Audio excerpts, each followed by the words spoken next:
What is host header injection?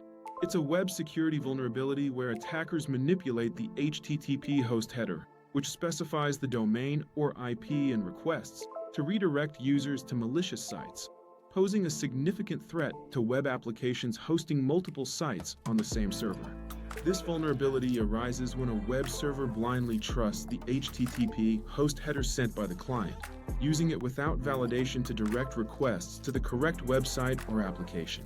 Attackers exploit this by modifying the host header in crafted requests, injecting malicious domain values to redirect traffic to domains under their control.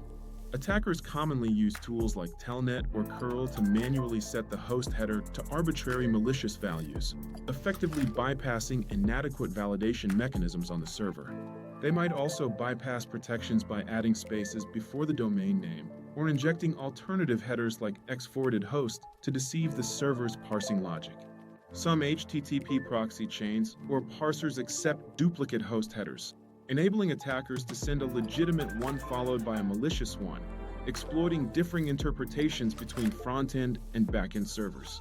The impacts of host header injection are severe, including unauthorized redirects that send users to phishing or malware-laden sites without their knowledge.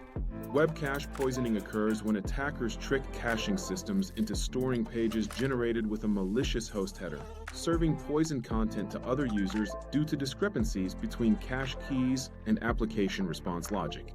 Password reset poisoning exploits this by manipulating reset email links via the host header, as in CV 2022-29933 in Craft CMS, tricking users into attacker-controlled domains and compromising accounts.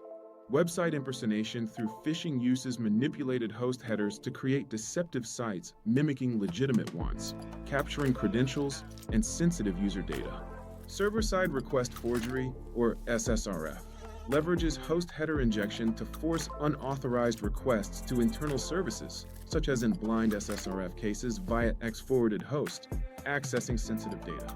This enables authentication bypass by circumventing security controls and internal network exploitation, providing attackers unauthorized access to backend services and resources. Defending against host header injection requires strict validation and sanitization of the host header and all related inputs to prevent exploitation. Implement a whitelist approach, explicitly accepting only known and trusted host names while rejecting everything else. Never base critical security decisions, like authentication, session handling, or URL generation, on the untrusted host header value. Configure web servers like Apache or Nginx to reject requests with unrecognized host headers, and use relative URLs in server-side code to avoid absolute URL vulnerabilities. Employ a web application firewall, or WAF, to detect and filter malicious requests attempting host header injection before they reach the application. Regular security audits and penetration testing are essential for identifying and addressing potential host header injection vulnerabilities proactively. Implement cache control measures, such as cache control headers, to properly manage caching behavior and reduce cache poisoning risks from manipulated headers. Host header injection is a serious threat to web applications, but proper validation and defense strategies can effectively mitigate the risks. Stay vigilant. Implement these defenses today and ensure the ongoing security of your digital infrastructure against host header injection attacks.